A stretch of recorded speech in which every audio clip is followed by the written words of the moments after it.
सो रजनीगंधा presents Dainik Jagran film festival 2025। हर साल की तरह इस साल भी हम आपके बीच में ये फिल्म फेस्टिवल लेकर के आए हैं। हमारे माननीय चीफ गेस्ट डॉक्टर महुआ मांझी मैम हमारे साथ हैं, हमारे प्रधान संपादक शशि शेखर सर, हमारे दैनिक जागरण के जीएम पारितोष हाँ सर और Dharmendra sir from marketing team Mahesh ji and entire Dainik Jagran family को आप सबकी तरफ से प्रणाम, जोहार। और Karan sir, before we go to the round of question and answers, film festival की बात शुरू करने से पहले आपकी ये रांची में पहली यात्रा है या फिर आप बचपन में आना हुआ कभी? रांची से हम शुरुआत करेंगे। देखिए, पहली बात तो मैं करण सर नहीं हूँ, मैं करण ही हूँ। करण भाई। दूसरा, नहीं, मैं रांची से मेरा बड़ा लगाव है भाई। तो मैं कह रहा हूँ, मैंने एक शो किया था खाकी नेटफ्लिक्स पे। भाई कितने देखे हैं खाकी? तो मैं क्या कहता हूँ, इस बात का जवाब मैं नहीं देता, आप देना चाहोगे मेरी तरफ से कि रांची में कब आया था, क्या करने आया था, कि मेरा कितना लगाव है? तो पिछली बार हमने ये सवाल हमारे पिछले गेस्ट को पूछा था, and if you guys remember, अगर आप रहे तो चमनप्राश साहू का जो कैरेक्टर जिन्होंने निभाया था, बिल्कुल वो यही सीट पे थे लास्ट ईयर। तो हमने कहा था आप देवघर में पकड़े गए या छूट गए? तो आप रांची होते हुए देवघर गए थे। वो छूटे हुए वो मुंबई में पाए जाते हैं, मुंबई में पाए जाते हैं। नहीं, बट रांची से मेरा एक्चुअली बड़ा लगाव इसीलिए क्योंकि मैंने खाकी यहाँ शूट किया था। मेरा बहुत ज़्यादा पसंदीदा कैरेक्टर है वो। मुझे वो करने में बड़ा मज़ा आया था और मुझे यहाँ एक्चुअली वाकई दरअसल शूट करने में बहुत ही अच्छा लगा था। ये मेरी बहुत लर्निंग रही है झारखंड आने के बाद कि अमूमन तौर पर हमने जितना भी झारखंड या बिहार देखा है वो हमेशा फिल्मों के माध्यम से देखा है, और हमेशा फिल्मों के माध्यम में हमने सिर्फ गुंडागर्दी, गाली गलौज, मिट्टी, दिक्कतें देखी हैं। पर मुझे ये बड़ा अच्छा लगा जब मैं रांची और ना कि सिर्फ रांची में, दाल्टनगंज में हम शूट कर रहे थे, हजारीबाग में शूट कर रहे थे, मकलौडगंज में शूट कर रहे थे। यहाँ के लोग बहुत ही प्यारे हैं यार। एक तो इतने तमीज से सब बात करते, इतने लहजे से बात करते, जितना हम बम्बई में तो बिल्कुल नहीं करते। तो ये मुझे बड़ा अच्छा लगा कि जो हमने फिल्मों के द्वारा इतना बड़ा मिसकंसेप्शन बनाया हुआ है ये बेल्ट को लेके, वो मेरा करेक्ट हुआ, मुझे बड़ा अच्छा लगा। दूसरी बात, मुझे खुद पता चली कि सबसे ज़्यादा आईपीएस आईएएस आते ही यहीं से। तो इतने नहीं, झारखंड से भी आते। अच्छा, आप नहीं बनना चाहते? नीदर हार्ट से आते हैं। हाँ, झारखंड में ही है। तो वो एक बहुत अच्छा मुझे लगा। यहाँ पर कविता लोग बहुत पढ़ते हैं, मुझे बड़ा अच्छा लगा। यहाँ से जिससे बात करो बहुत ही मधुर स्वभाव से बात करता है।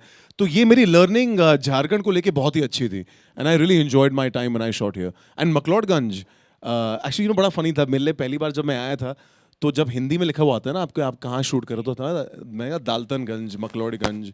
बाद में पता चला it's actually Daltonganj because it's after Lord Dalton and it's McLeodganj, so that was kind of cool. But हाँ जी, McCloskeyganj, sorry McCloskeyganj, and which was very beautiful यार। इतने अच्छे रोडवेज हैं यहाँ पे, हमारे बॉम्बे में अब तक इतने अच्छे नहीं बने। तो मुझे बड़ा अच्छा लगा था जब मैं यहाँ आया था। थैंक यू सो मच, आपने दिल से झारखंड की बात बताई। कई बार मैं कहता हूँ कच्ची मिट्टी की जो खुशबू आती है बारिश की पहली बूंद के बाद, ये हमारा झारखंड। बिल्कुल। सो करण भाई, way back to your school time, वहाँ जाना चाह रहा हूँ मैं। और चूंकि पूरी ऑडियंस आपसे बहुत सारी बातें करने को तैयार है, तो बहुत सारे सवाल मैं पूछा था रैंडमली। कल्चरल जो चीज़ें होती है जो आपने सीखी बचपन से संस्कार के रूप में, या यूं कहें तो एक फॉर्मल डिसिप्लिन के रूप में, कैसा रहा स्कूलिंग आप? मैंने सुना आपने आर्य समाज स्कूल से स्कूलिंग की है, और वो एक फर्स्ट स्टेप मानते हैं आप towards your inclination towards acting specially.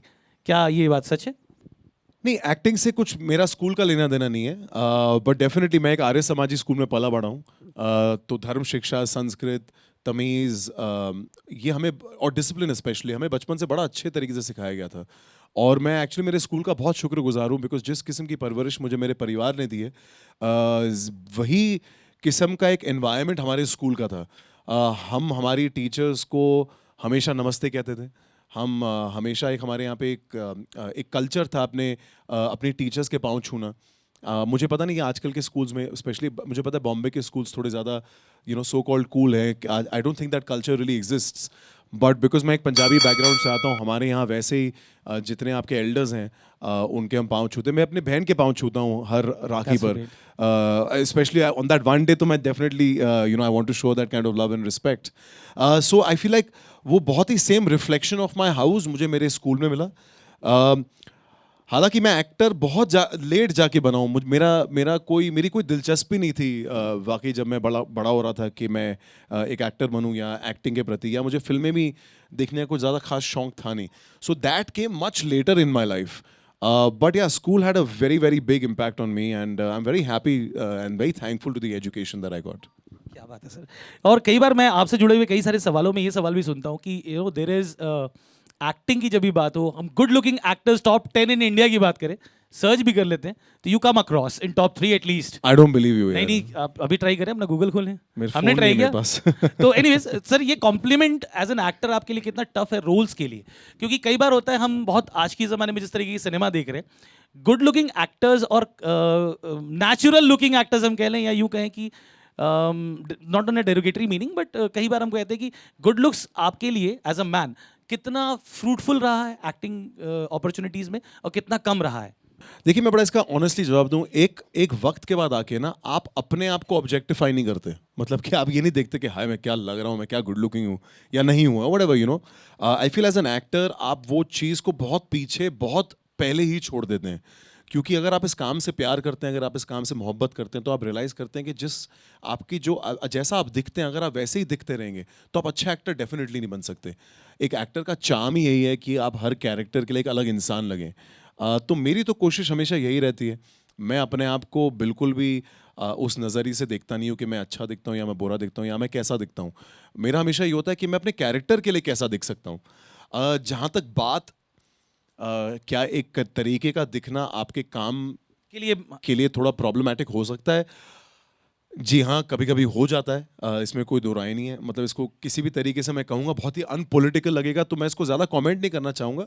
But हाँ, यू नो समटाइम्स क्योंकि आप एक आवाम दिखाना चाहते हो, और एक आवाम की एक अलग एक लाइफ होती है, जीने का तरीका होता है, एक अलग कंडीशंस होती हैं, उसकी वजह से उनका एक जो आउटलुक है वो थोड़ा अलग होता है। तो अगर आप बहुत ज़्यादा एस्पिरेशनल हो जाएं रियल लाइफ में, कि आप बहुत ज़्यादा फैशन करें, बहुत हेयर स्टाइल में हो या सारे हो, तो आई फील ज़्यादातर डायरेक्टर्स आपसे थोड़ा दूर भागते हैं, बिकॉज आपको किसी कैरेक्टर में ढालना फिर थोड़ा मुश्किल हो जाता है।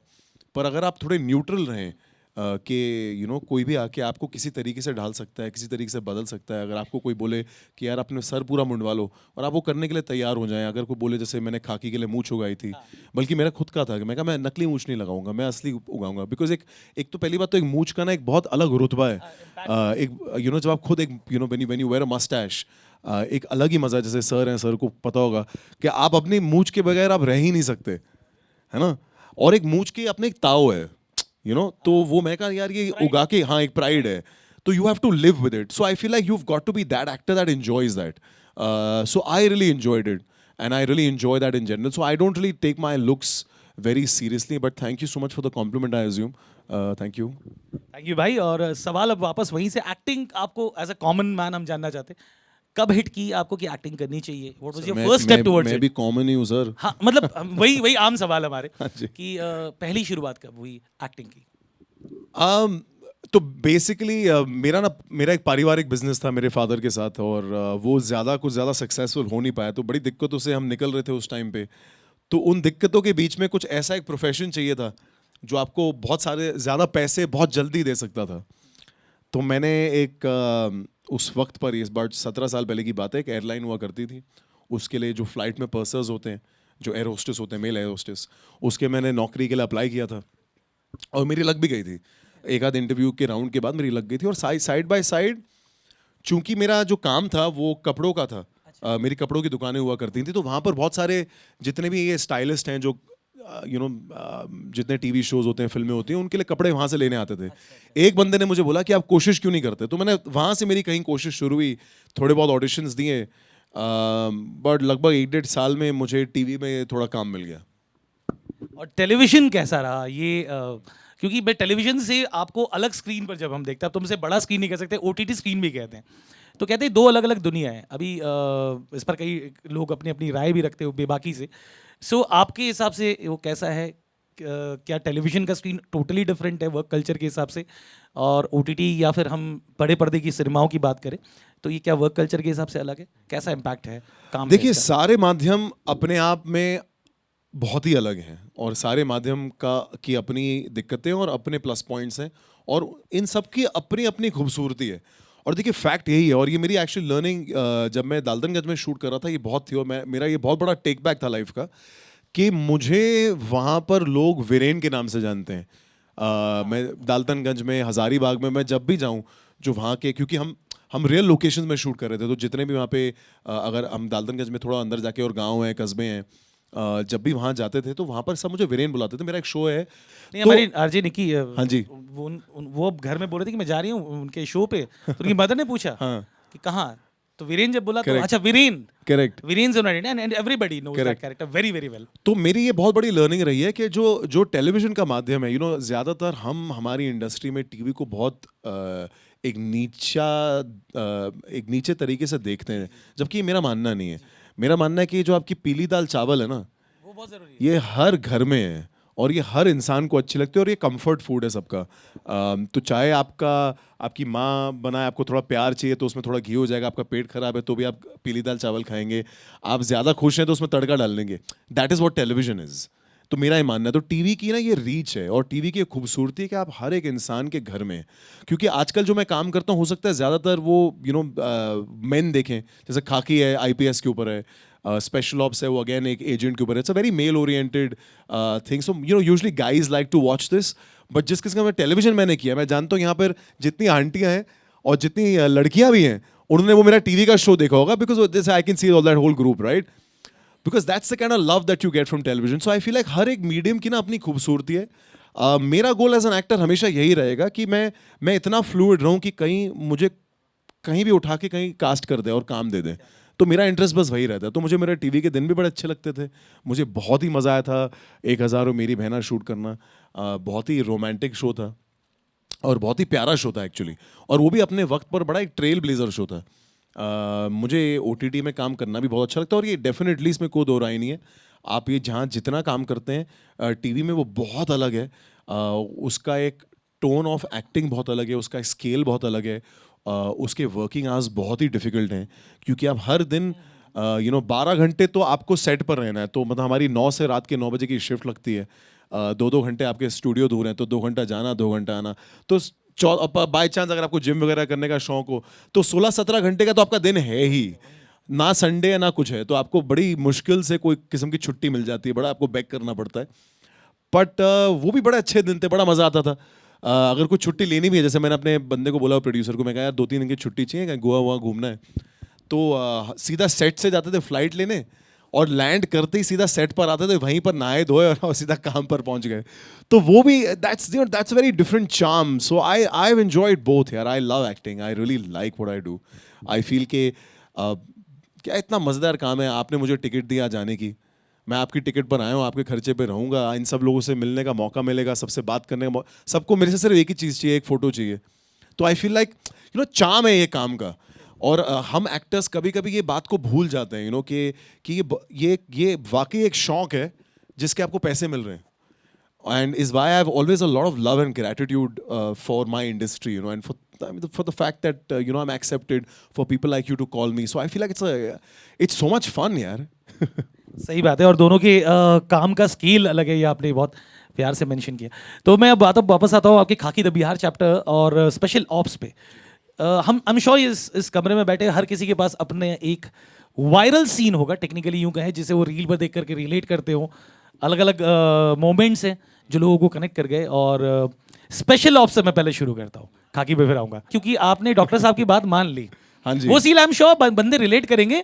आप बात सुनने को तैयार नहीं थे, मिशन बहुत टफ था। एंड ये मेरे साथ भी हुआ है। किसी एक प्यारी सी बंदी ने आके बोला कि शंकी सुनो, हाँ कर लोगे, कर लूँगा, ये हुआ है। सो आपके साथ ऐसा पर्सनल मोमेंट कौन सा था, कहाँ से क्लिक किया आपको? देखिए, पहली बात तो ये जो मोमेंट बनता है ना, ये सबसे पहले आपकी जिंदगी में आपकी माँ के साथ बनता है। आपकी माँ आपको कुछ भी कह दे, आप मना ही नहीं कर पाते। तो ये मेरा जैसे मेरे घर में ना एक बड़ा एक है कि मेरे घर में खाना चाहे कोई भी बनाए, मैं अगर खाना खा रहा हूँ तो मेरी मेरी माता जी जो हैं उनका प्यार मेरे लिए इतना है कि वो मेरे साथ बैठ के खाएंगी। तो मैंने अपने खुराक के हिसाब से खाना खा लिया हो पर अगर मेरी मम्मी ने कह दिया ना कि अच्छा ये भी ट्राई कर ले, ये भी खा ले, ये भी खा ले, अच्छा मैं थोड़ा घी डाल दूँ, थोड़ा अचार, तो इतने प्यार से बोलती थी आप पेट भी भरा हो, यू लाइक खा लूंगा। कल सुबह शूट भी हो, आपको पता है शक्ल सुझा नहीं सकते ज़्यादा खाना खा के, आप बोलोगे नहीं मैं खा लूंगा।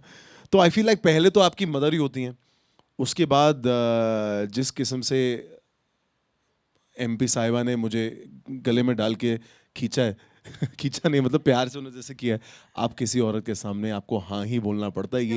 ये मैंने तजुर्बा लिया हुआ लाइफ का, आप ना बोल ही नहीं सकते, ना बोल के आप फंस जाएंगे। तो अगर आप फंसने के लिए तैयार हैं तो आप कह सकते हो। तो इसलिए वो जो हाइट पे बोल रही हैं, वो हमने शो में बोला कि वो 80 मीटर है, बट वो वाकई एक्चुअली 800 मीटर है। 800 मीटर की हाइट से भी कूदने के लिए आदमी तैयार हो जाएगा अगर कोई लड़की प्यार से बोल दे। इसी पर मेरा अगला सवाल था। मुझे दूसरा ये भी लगता है कि जो मेरे को पता नहीं यहाँ पे झारखंड में जितने यंग लड़के हैं वो कैसे हैं, बट आई फील हम लड़के ना बड़े सिंपल हैं। हम चीज़ों को लेकर ना बहुत ही सरल हैं। हमें बहुत कम चीज़ों में हम बहुत दे सकते हैं। Like women, I feel like women are very powerful, they are way more powerful than men are emotionally, mentally, but I feel like guys are very simple. Sometimes I like to say like as guys we are very stupid also. थोड़ा सा भी हमको कोई लड़की प्यार से बोल देना, हम मतलब हम बिच जाएंगे एक सेकेंड। गलत महीना मत लेना उसका मतलब। नहीं, उस सीन में एक्चुअली आप भिज गए थे। 80 मीटर की हाइट थी वो। 800 सर, 800 जिंदगी दुनिया का सबसे हाईएस्ट मैन मेड डैम है वो, और मुझे हाइट से बहुत डर लगता है। और मेरा वो बड़ा था कि मैंने कहा यार एज एन एक्टर ना अब डर मुझे अलाउड नहीं है, तो इसलिए मैं ये ट्राई करना चाहता हूँ खुद से। इसी पर आ रहा था मैं। जो पहली बार मैंने हाँ बोला था ना, ये हाँ मैंने लड़की को नहीं बोला, मैंने बोला तो नीरज सर को था। डायरेक्टर साहब को। डायरेक्ट उनका भी यही इफेक्ट है मेरे पे, वो कुछ भी बोलते मैं करने के लिए तैयार हो जाता हूँ। ओके सर, मेरा इसी पर एक आपसे सवाल था करण भाई कि आपके एक इंटरव्यू में मैं देख रहा था कि आपसे पूछा गया रोमांस या फिर एक्शन, आपने एक्शन चुना। सो ये क्योंकि सर रोमांस भी एक्शन ही है ना। हाँ, क्या बात है। संज्ञा और क्रिया यानी कि वर्ब है वो भी। या मेरी इतनी हिंदी अच्छी नहीं है। वर्ब है मतलब। अच्छा, तो romantic scene versus action scene, action scene कितने टफ थे स्पेशल ऑप्स के दौरान, और कोई स्पेशल मोमेंट हमारे साथ शेयर करना चाहें आप उस सीरीज में एक्शन मोमेंट को लेकर? सच्चाई ये है कि मैं एक्टर जब बना था ना, उस टाइम पे मेरा शौक सिर्फ रोमांस का ही था। मेरा और कोई इंटरेस्ट ही नहीं था लाइफ को लेके। नहीं बट सही में यार, बिकॉज आप यही सोचते हो अच्छा रोमांटिक शोज करने को मिलेंगे, रोमांटिक खूबसूरत लड़कियों के साथ काम करने का मौका मिलेगा। 12 घंटे की शिफ्ट है, आप 14 शूट कर लो यार। ओवर टाइम कर लेंगे, कोई दिक्कत नहीं है। बिकॉज टीवी में ना वैसे ही बड़ा मजा आता है, जहां लड़की गिरी वहां पर एक पूरा एपिसोड निकल जाता है। सारे देखते हैं टीवी यहाँ पे, वेरी गुड यार। तो ये मैं सर को बोलता हूँ, सर मैं जब से आपने मुझे स्पेशल ऑप्स दिया ना, मैं सिर्फ लॉन्डो के बीच में काम कर रहा हूँ यार। या तो एक के मेनन है, फिर एक मुजम्मिल है, सारे लड़के ही हैं, हम सारे एजेंट्स। वो एक साइमी है बीच में, वही एक बेचारी लड़की हमारे बीच में फंस जाती है। बट अब तो मैं सिर्फ लड़कों के साथ ही रोमांस कर रहा हूँ, मैंने देख रहा हूँ। तो while I love doing action, और मैं आप सबको बताना चाहता हूँ जितना मुझे एक्शन करना अच्छा लगता है, ये मेरे सारे बचपन के शौक है जो मुझे काम में करने को मिल पूरे I am getting to do them. क्योंकि बचपन में मैं I was never into sports, मैंने ज़्यादा खेला नहीं है, पढ़ाई लिखाई में ज़्यादा बिजी रहा हूँ। प्लस बम्बई ऐसा शहर नहीं है जहाँ पर स्कूल में कोई कैंपस वगैरह है कि ज़्यादा कोई स्पोर्ट्स हैं। मैं और मेरे साथ जो मेरे मैनेजर भी आए हैं, हम ये डिस्कस कर रहे थे कि उसके स्कूल का कैंपस 130 एकड़ है, मेरे स्कूल का कैंपस सिर्फ एक 7 माले की बिल्डिंग थी। सो मेरा जितने भी बचपन के शौक थे ना, वो सारा एज एन एक्टर मैं पूरे कर रहा हूँ। तो ये ऊपर नीचे चढ़ना, गिरना, गन्स के साथ खेलना, मार धाड़ करना, I never got an opportunity to do this when I was in school. और मैं ना अपनी माता जी के नीचे पला बड़ा हूँ, ना कि अपने फादर के। तो अगर आप अपनी मम्मी के साथ ज़्यादा रहे हैं तो वैसे भी आपको मम्मी इतना अच्छा सिखा देती हैं कि आप किसी से लड़ते नहीं हो, आपका झगड़ा किसी से होता नहीं है। So I was one of those kids. तो वो सारे भड़ास मैं अब जाके पूरी कर रहा हूँ, पर अब मेरे को लगता है वो भड़ास बहुत हो गई पूरी, अब मैं रोमांस करना चाहता हूँ। तो मैं बड़ा ही खुश था जब मैंने देखा हमारी कास्टिंग में फाइनली मुझे किसी लड़की के साथ काम करने का मौका मिलेगा। पर मुझे पता था ये नीरज सर का ह्यूमर होगा कि वो हिंदुस्तान में होगी और मैं जॉर्जिया में शूट कर रहा हूँ। तो अब मैं रोमांस करना चाहता हूँ यार। हाँ अगले आने वाले एपिसोड में क्या ये दिखने मिलेगा? मैं चाहता हूँ आप सब कहीं लिखो यार ये कि हम चाहते हैं कि फारूक थोड़ा रोमांस करे, कि इसी बहाने मुझे थोड़ा कुछ इस क्लिप को देखने के बाद हाँ क्या जी। पता बहुत सारे लोग कमेंट बॉक्स पे कमेंट करें कि ये रोमांस कैमरा, मैं देखा नहीं कैमरा, मैं सिर्फ ऑडियंस ही देख रहा था, मैं सबको बता रहा हूँ। हाँ जी बिल्कुल बनता है, बिल्कुल बनता है। मैं भी चाहता हूँ कि आपकी इच्छाएं सारी पूरी। तो इसी से जुड़ा मेरा एक्चुअली ये सेकंड सवाल को हम पहले के पे ले आए और अब सर मैं आपका सवाल ही भूल जाता हूँ, मैं ना एक्चुअली अपने फ्लो में अब- निकल जाता हूँ। नहीं, हम ऐसे अच्छा। अनकैजुअली बात ठीक कर है। रहे हैं और दिल से निकली हुई बातें हमेशा अच्छी लगती हैं, राइट? सो द सवाल कम्स अगेन टू खाकी द बिहार चैप्टर। बड़ा जी। मज़ेदार, काफ़ी इंटरेस्टिंग, और मुझे लगता है कि कुछ ऐसी वेब सीरीज होती है जिसे आप बार बार देखना चाहो, बिंज भी देखना चाहो, कभी मूड ऑफ हो जाए तो दोबारा। जैसे मेरे लिए लॉर्ड ऑफ द रिंग्स एक ऐसी बचपन की सीरीज थी जिसे मैं खाना खाते हुए हर दिन स्कूल से आते हुए कंप्यूटर पे डाउनलोडेड थी, नॉट ऑन स्क्रीन, तो देखता था फिर मैं छोड़ देता था। खाकी द बिहार चैप्टर भी कुछ ऐसा ही है, जब मूड ऑफ हो जाए 2-4 महीने बाद I just go and repeat and watch it. Amazing writing sir, और करण भाई की एक्टिंग शानदार। आपके पास जब ये पहली बात आई तो आप कैसे, आपने क्या इस पर रिसर्च की? मैं से हम बनने का सफ़र क्या आपका बचपन से था? उस सीरीज़ में ये बात बहुत इंपॉर्टेंटली आई है, जब आईपीएस साहब परेशान होते हैं अपने इनिशियल डेज में, तो उन्हें कोई जूनियर मोस्ट कह देता है आप बस मैं से हम पे आ जाइए। देखिए पहली बात तो खाकी का पूरा श्रेय मैं नीरज सर को देना चाहूँगा। नीरज पांडे जो हमारे डायरेक्टर हैं, राइटर भी हैं, उन्होंने विजुलाइज किया ये पूरा शो। वाकई उनकी उंगली पकड़ के ही हमने ये शो को आगे लिया। सॉरी वो डायरेक्टर नहीं है, वो शो के शो रनर है, डायरेक्टर भव धूलिया थे। एंड आई फील मटेरियल बहुत हेल्प करता है, उमा शंकर जी जिन्होंने स्क्रिप्ट लिखी है। आई नो सारे एक्टर्स ये बात हमेशा कहते हैं कि जो स्क्रिप्ट होती है वो आपको गाइड करती है, बट फैक्ट यही है, आपकी जो स्क्रिप्ट है ना वो आपकी बाइबल है। फिर उसी में आपको सारे अपने जितने आपके जवाब है ना वो स्क्रिप्ट के अंदर ही ढूंढने पड़ते हैं। देखिए मैं इस बेल्ट से बिल्कुल नहीं हूँ, जैसा कि आपने समझा कि आपने जो मेरे को बोला वर्ब और जो नाउन, मेरी हिंदी इतनी शुद्ध है नहीं, और ना ही मैं इस बेल्ट से हूँ। अनफॉर्चुनेटली क्या हम बम्बई में रह के बहुत इंग्लिश स्पीकिंग हो जाते हैं। तो जब मेरे पास एक शो आया था, इनफैक्ट मैं नीरज सर के साथ कल ही बैठा हुआ था, मैं उनको बता रहा था बात कि सर अब तो बहुत टाइम निकल गया, अब मैं आपको थोड़ी सच्चाई बता सकता हूँ। कोविड के दौरान ना मुझे फ़ोन आया था सर का कि एक किताब है, इसको तू पढ़ ले, पढ़ के मुझे बताना। तो मैं मैसेज से तो समझ गया था कि यार ये कुछ तो काम से रिलेटेड है, तो मैंने फटाफट ऑनलाइन ई बुक डाउनलोड की और मैंने फटाफट पढ़ के मैंने सर को बोला, मैं कहा सर सैल्यूट, रेडी हूँ मैं समझ गया था कि सर ने क्यों किया, बिकॉज इससे पहले उस पर कवर पे लिखा हुआ है कि ये नीरज पांडे बनाना चाहते थे, उस टाइम पे अक्षय कुमार जी कर रहे थे ये फिल्म की सीरीज बनी। मैंने हाँ तो बोल दिया, पर रियल लाइफ में ना मैं आईपीएस जैसी मेरी पर्सनैलिटी दूर दूर तक नहीं है, क्योंकि मैं बड़ा मुस्कुराता हुआ जोवियल फन लविंग आदमी हूँ। मैंने देखा है इन जनरल जितने लोग यूनिफॉर्म में होते हैं, जो जिनका गवर्नमेंट से रिलेटेड काम होता है या जिनके पास अपॉर्चुनिटी नहीं है कि आप उनको लाइटली लें, वो बड़े कड़क उनकी एक पर्सनैलिटी होती है। आप दूर से बता सकते हैं ये इंसान जो है ना ये किसी गवर्नमेंट सर्विस में या कोई सिविल सर्विस में, like you can find and you can recognise कि ये कि कोई ऐसा होगा। मैं वैसा बिल्कुल नहीं हूँ। So for me it was a very very big challenge. तो पहले तो मैं बड़ा एक्साइट हो गया कि ओ यार ये मुझे काम मिल गया, और हर एक एक्टर की एक ड्रीम होता है to play a police officer, मेरा भी था। तो मैं पहले तो बहुत एक्साइट हुआ, बाद में मुझे रियलाइज हुआ कि यार ये करूँगा कैसे मैं, because I have to really work very hard to not be the guy that I am. So उसकी बहुत प्रेपरेशन लगी। As far as research is concerned, मेरी रिसर्च थोड़ी सी अलग रही इसमें। मेरा पहले से था ये एक आईपीएस ऑफिसर हैं अमित लोधा, ये उनके ऊपर कहानी है, मैंने उनका किरदार निभाया है। वो आज भी सिविल सर्विसेज में हैं, मेरे बड़े अच्छे मित्र हैं, और थैंक्स टू हिम कि उनकी ये जर्नी रही कि मुझे ऐसा काम करने का मौका मिला, मुझे उनकी ज़िंदगी को दिखाने का एक मौका मिला। पर मेरा सर के साथ ये था कि मैं उनसे मिलना नहीं चाहता जब तक मैं ये शो करूँ नहीं।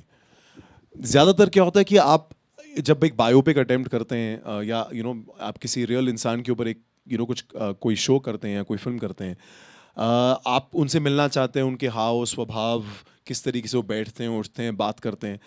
तो मेरा था कि पहले मैं ना ये कैरेक्टर को अपने हिसाब से बनाना चाहता हूँ, मैं इसको अपने तरीके से विजुलाइज करना चाहता हूँ। क्योंकि जैसे ही अगर फॉर एग्जांपल अगर मैं शैंकी द आरजे प्ले करना चाहूँ, मैं अगर आपको देख लूँ ना तो मैं बड़ा लिमिट हो जाऊंगा कि मैं इतना ही कर सकता हूँ, क्योंकि मेरे को पता है फिर आप कितने हो, आप दायरा कितना है आपका। एज अ पर्सन, आपके mannerisms. So I feel like वो दायरा ना थोड़ा वाइड रहना बहुत ज़रूरी है. So I never met Amit actually. I met him one day before going for shoot. Because he wanted to meet me. And he was very like, he's like, यार ये कौन है, मिले तो सही एक बार. Because मुझसे पहले अक्षय कुमार कर रहे थे, तो I think he was like, यार ये मतलब ये कर पाएगा नहीं कर पाएगा करण. So I think he was a little concerned, so he met me. So my preparation actually was very mental. It was very internal. It's very difficult sometimes as an actor to explain what your process is, because you know एक process पूरे show के लिए नहीं चलता. एक process आपका, I feel like हर scene को अटेम्प्ट करने के लिए एक अलग तरीका लगता है, एक अलग नज़रिया लगता है, एक अलग थॉट प्रोसेस लगता है. डेफिनेटली उसमें एक बहुत बड़ा हेल्पिंग फैक्टर यही था, बिकॉज जैसा कि आपने कहा कि मैं से हम बनना, चूंकि वो स्क्रिप्ट में था, मैंने रियलाइज किया वो बहुत मैटर करता है, बहुत इम्पैक्टफुल लाइन. वो एक्चुअली लाइन जो है ना, वो मेरे लिए कैरेक्टर डिफाइनिंग लाइन है. मैंने थोड़ी सी बिहारी सीखी. मैंने कुछ मेरे जो बिहारी मित्र हैं, मैं उनके साथ बैठा, बिकॉज यहाँ पर एक बात करने का जो एक तरीका है, जो रवैया है, वो बहुत अलग है. वो समझना बहुत ज़रूरी है. जबकि मेरा कैरेक्टर बिहारी बिल्कुल नहीं है, पर वो दुनिया को समझना बहुत ज़रूरी है, because you need to know how to pitch. जैसे मैं एक चीज़ समझ चुका हूँ कि यहाँ झारखंड बिहार में, जैसे हम पंजाबी में ना, हम चीज़ों को ज़्यादा अंडरलाइन करने के लिए या एक्साइटमेंट दिखाने के लिए हो सकता है एक आध गाली यहाँ वहाँ दे दें. अगर आपने यहाँ किसी को गलती से गाली दे दी तो बहुत सीरियस हो जाती है. यहाँ मजाक में कोई, मस्ती मजाक में इतनी जल्दी कोई प्रोफैनिटी यूज़ नहीं करता. तो that is the kind of respect and language that they have. So I feel like I took a lot of points. And of course when you come to Jharkhand, that adds a lot.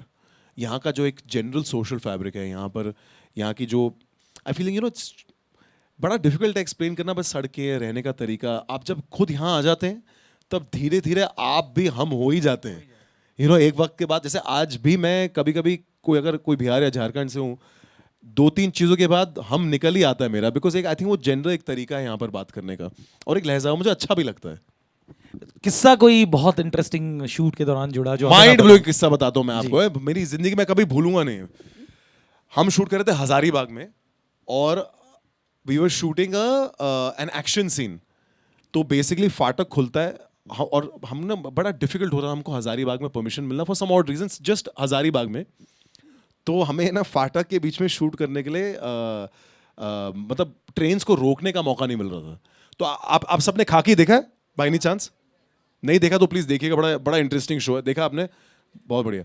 उसमें climax में एक scene है जहाँ मैं railway track पे भाग रहा हूँ, और जो गैंगस्टर है अविनाश, वो दूसरे ट्रैक पे भाग रहे हैं. तो अब अविनाश ने शूट कर लिया. अभी फॉर एग्जांपल अगर 6 ट्रैक्स चल रहे हैं, 6 ट्रैक पे ट्रेन आनी है, अब हम ट्रेनों को रोक तो नहीं पा रहे क्योंकि हमें परमिशन है नहीं. तो हम जब फाटक खुलता है हम अंदर जाते हैं. जब ट्रेन आ रही है, जिस पटरी पे ट्रेन नहीं आ रही उस पर मैं भाग रहा हूँ. लॉजिक ये है, ठीक है. अब मेरे पास, जैसे आप यहाँ खड़े हो, मुझे फॉर एग्जाम्पल अगर 200 मीटर भागना है, ऊपर ड्रोन पे कैमरा लगा हुआ है, मुझे आपने बोला अच्छा करण भाग, ठीक है, आपके पास वायरलेस है, वहाँ से जो स्टेशन मास्टर उसने बोला कि अगर पटरी नंबर 1 पे ट्रेन नहीं आ रही, आप 2 पे भाग लो. अब मैं 2 पे भाग रहा हूँ.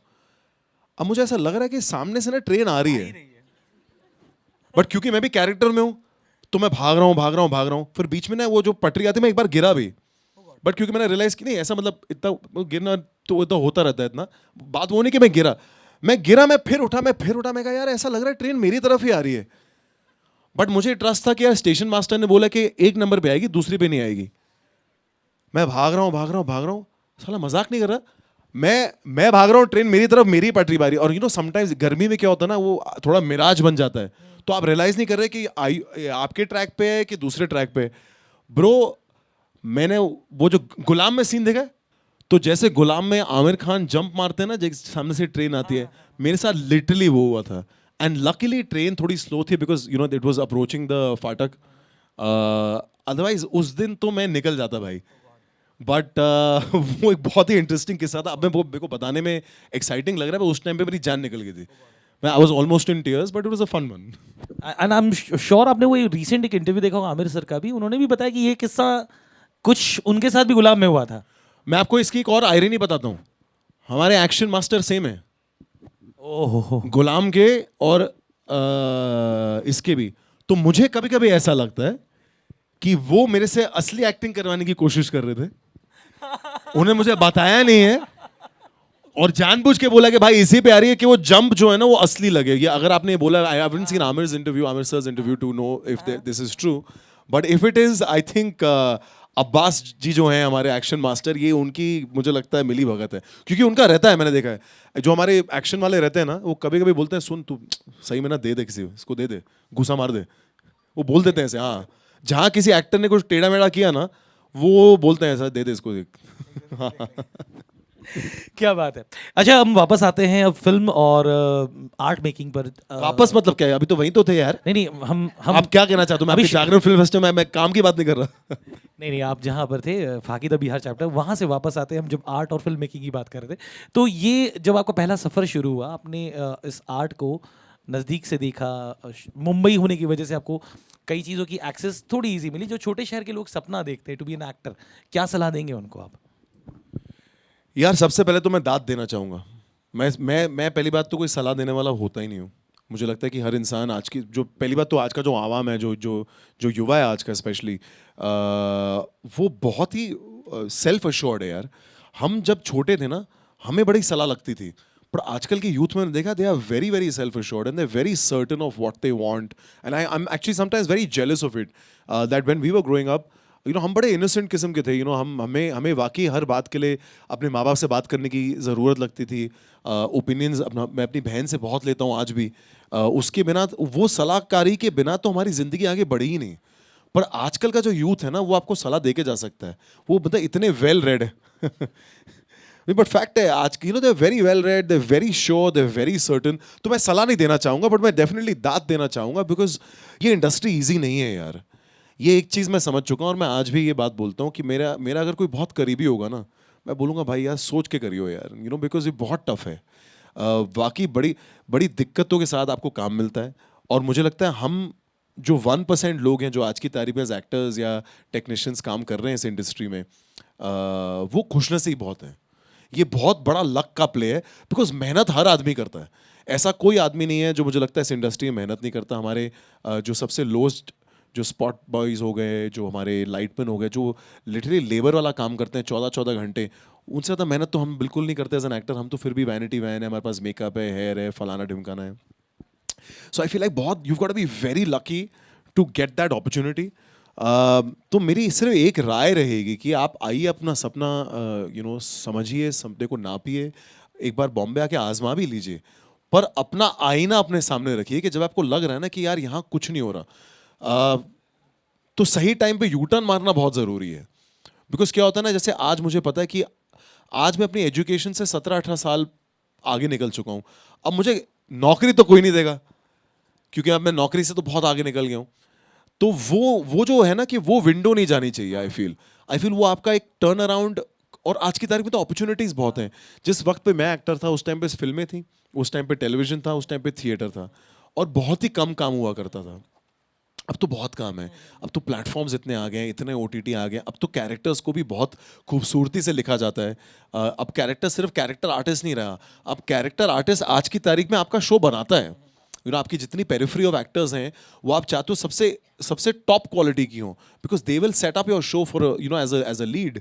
तो आज तो बहुत अपॉर्चुनिटीज़ है। तो अगर आपको उतनी सारी अपॉर्चुनिटीज़ में अगर जल्दी काम नहीं मिले, या आप एक लिमिट बना लीजिए, आप एक टाइम फ्रेम बना लीजिए, तो मेरी राय यही होगी कि धक्के खाने से बेटर और दिक्कतों से गुजरना बेटर है कि आप अपने सपने को रखिए, आप अपने सपने पे काम करते रहिए, साथ में रियलिटी को भी आजमाते रहिए। मेरा ये मानना है।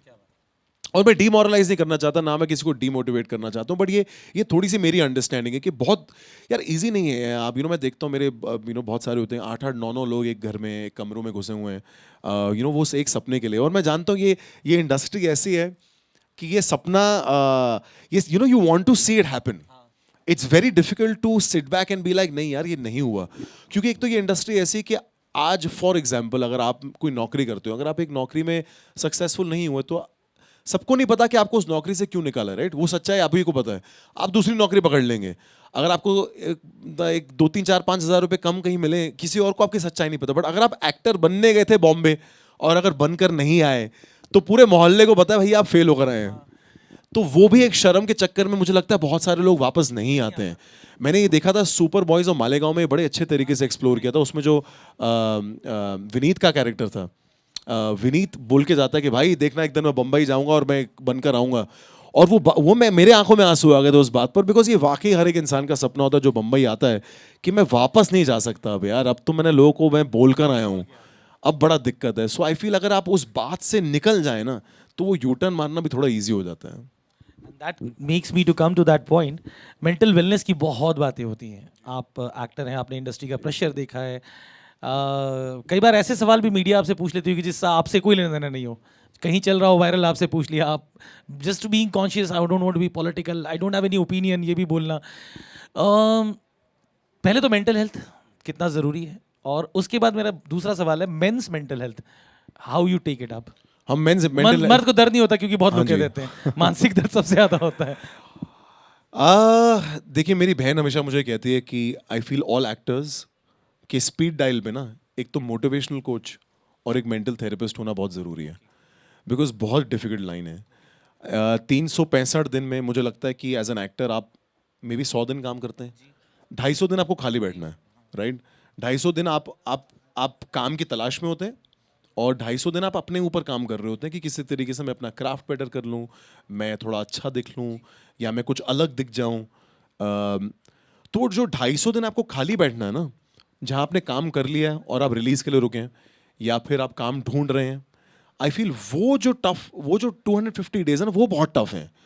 वो निकालना बड़ा मुश्किल है, बिकॉज क्या है, एज एन एक्टर आपका सबसे बड़ा पता क्या काम है, दिखाना कि यार मैं हूँ, मैं आज बहुत, आई एम वेरी सक्सेसफुल, मैं बड़ा अच्छा कर रहा हूँ अपनी जिंदगी में, चाहे आपके वांदे निकले हो, चाहे आपकी पूरी जिंदगी ईएमआई या लोन पर चल रही हो, चाहे आपके पास आपका अगला प्रोजेक्ट नहीं हो, आपको हमेशा एक दिखाना कि यार मैं एक्टर हूँ भाई, मेरे बिकॉज शो बिजनेस है ना, आपको शो बिजनेस में क्या आपको शो करना पड़ता है। तो आई फील वो कहीं ना कहीं वो बात आपको बहुत मार देती है।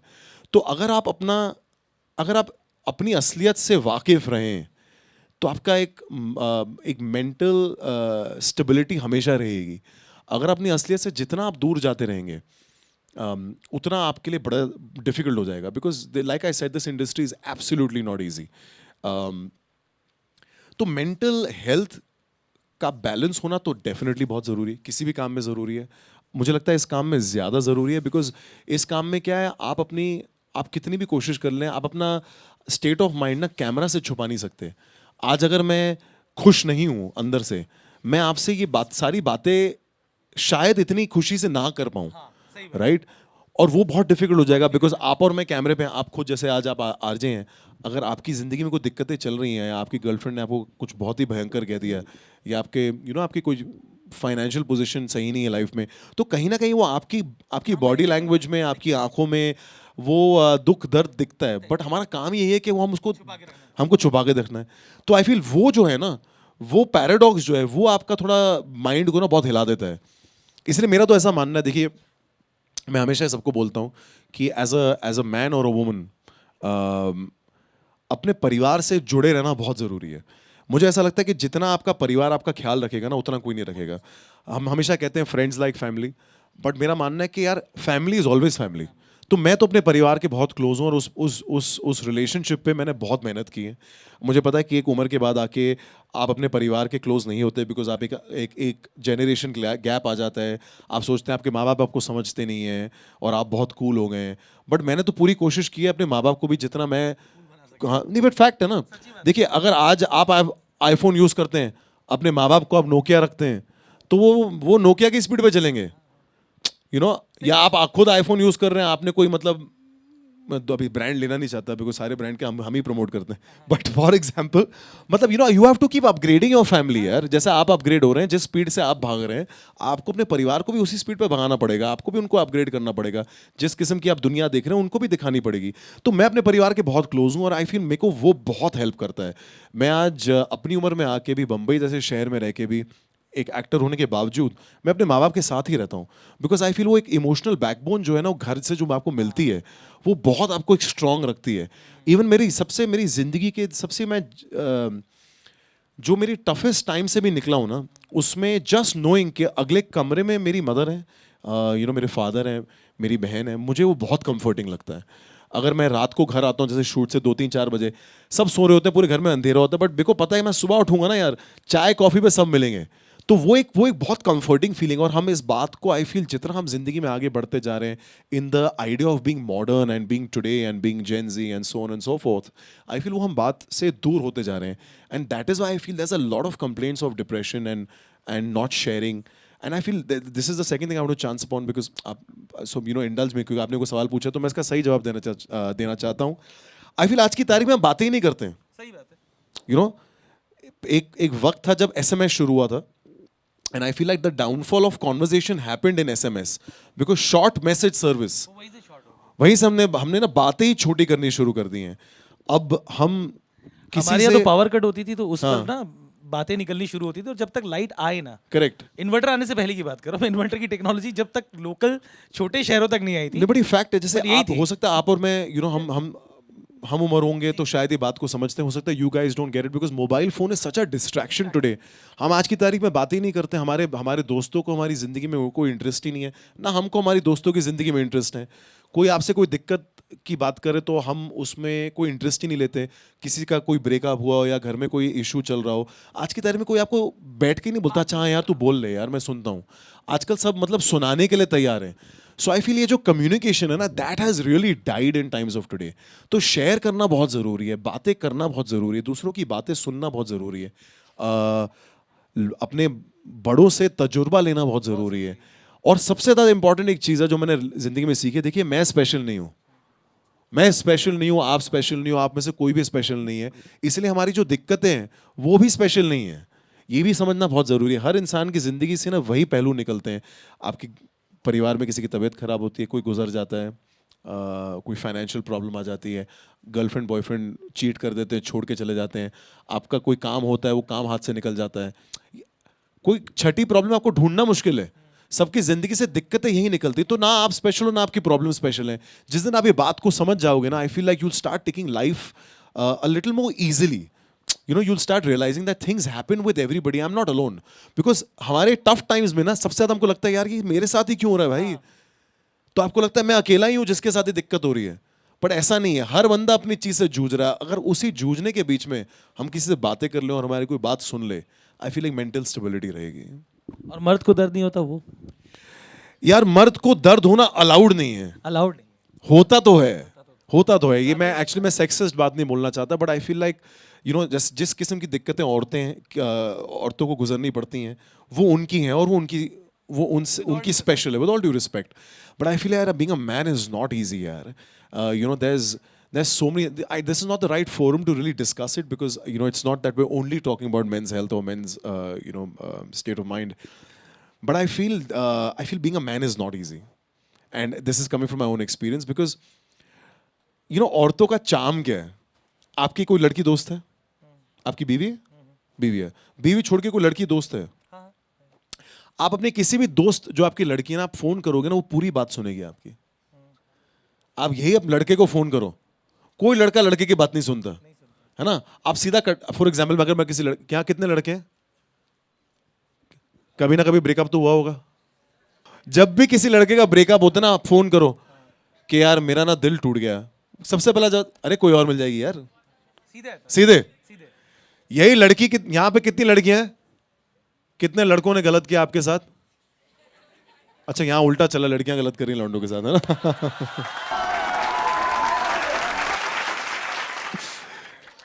अगर किसी लड़की कोई आप में से फोन कर लेना एक दूसरे को कि यार ऐसा हुआ था, बोल के अच्छा और बता, यू नो दैट्स द। और ये मुझे लगता है ये बहुत डिफिकल्ट है बॉयज के बीच में। एज बॉयज ना और एज मैन हम हमारी बातें किसी को बताते नहीं, और बताते तो कोई सुनता नहीं है। पर कोई लड़की को आप बताओ, लड़कियों का मजा ही है, लड़कियों को सारी बातें सुनने के लिए एक लड़की मिल जाएगी, हमें नहीं मिलेगा। तो हम आई फील लाइक मैन ना समटाइम्स सब दबा के रखते हैं।